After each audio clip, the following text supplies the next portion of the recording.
Bonjour, TP numéro 2 du vérin simple est fait. Nous allons réaliser un couvercle. Donc je clique sur Fichier, Nouveau, ou Nouveau, voilà, Pièce, OK.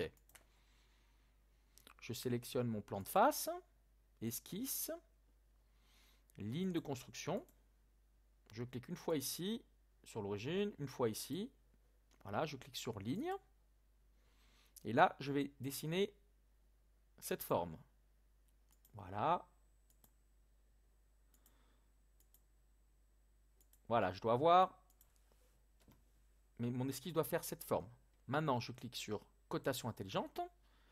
Je vais réaliser donc les cotations. Je clique une fois ici, une fois sur l'axe en deuxième, une fois en dessous. Voilà. Et là, je veux 20 mm. Je valide. Après, je vais cliquer ici. Automatiquement, je vais être au diamètre. Je clique en dessous. Et là, je veux 30. Voilà, je clique ici. Automatiquement, je suis au diamètre. Je clique ici. Je veux 60. Voilà. Maintenant, je clique ici au-dessus.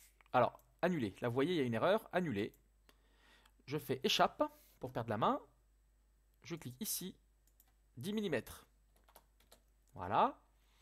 Et ici, 10 mm. Voilà, il faut que ça ressemble à ça. On vérifie qu'on a les bonnes cotations. Donc si c'est bon, on fait fonction. Base bossage avec révolution. Je valide. Je me mets en visométrique. J'enregistre mon travail.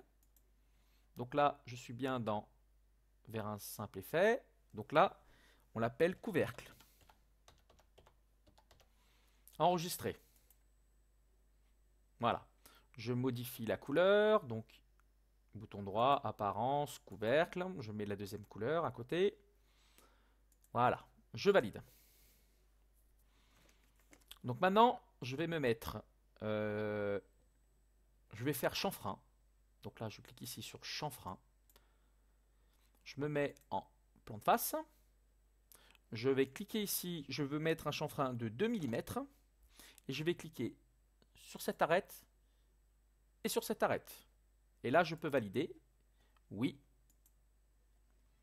Voilà. Vous ne l'avez peut-être pas, hein, ça. Hein. C'est peut-être sur mon PC, il me met ça de temps en temps. Donc je pense que vous n'allez pas l'avoir. Voilà.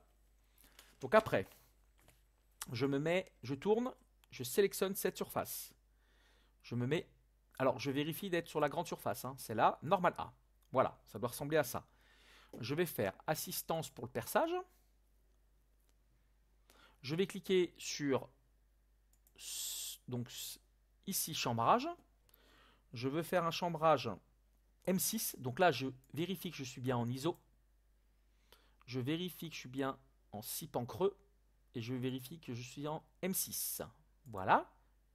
Là, je vérifie que je n'ai pas activé donc fraisage supérieur. Je veux surtout pas. Donc je désactive.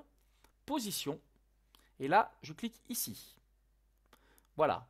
Maintenant, je fais cotation intelligente. Je clique une fois sur le centre, le point bleu, le centre de ce cercle, et ici.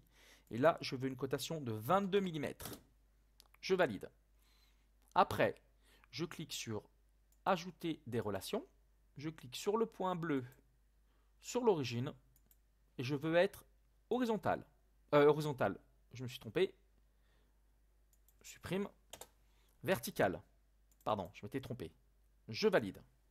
Bon, si on était horizontal, c'était bon aussi. Hein. Mais bon, je préfère être comme ça. Je valide.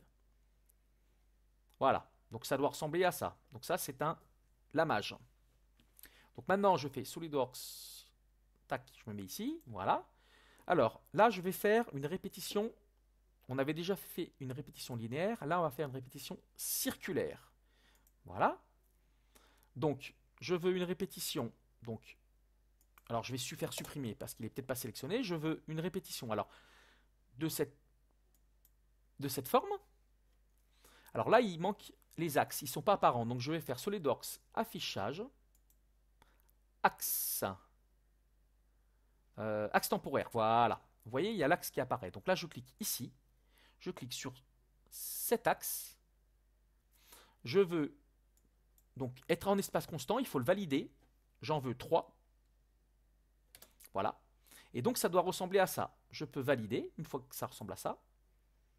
Je tourne mes pièces. Donc, je vérifie que ma pièce ressemble à ça. Si c'est bon, je me mets en vue isométrique. Je peux enregistrer mon travail. Voilà, donc là, le couvercle est fini. Je peux fermer ma pièce. Merci d'avoir vu la vidéo. À bientôt, au revoir.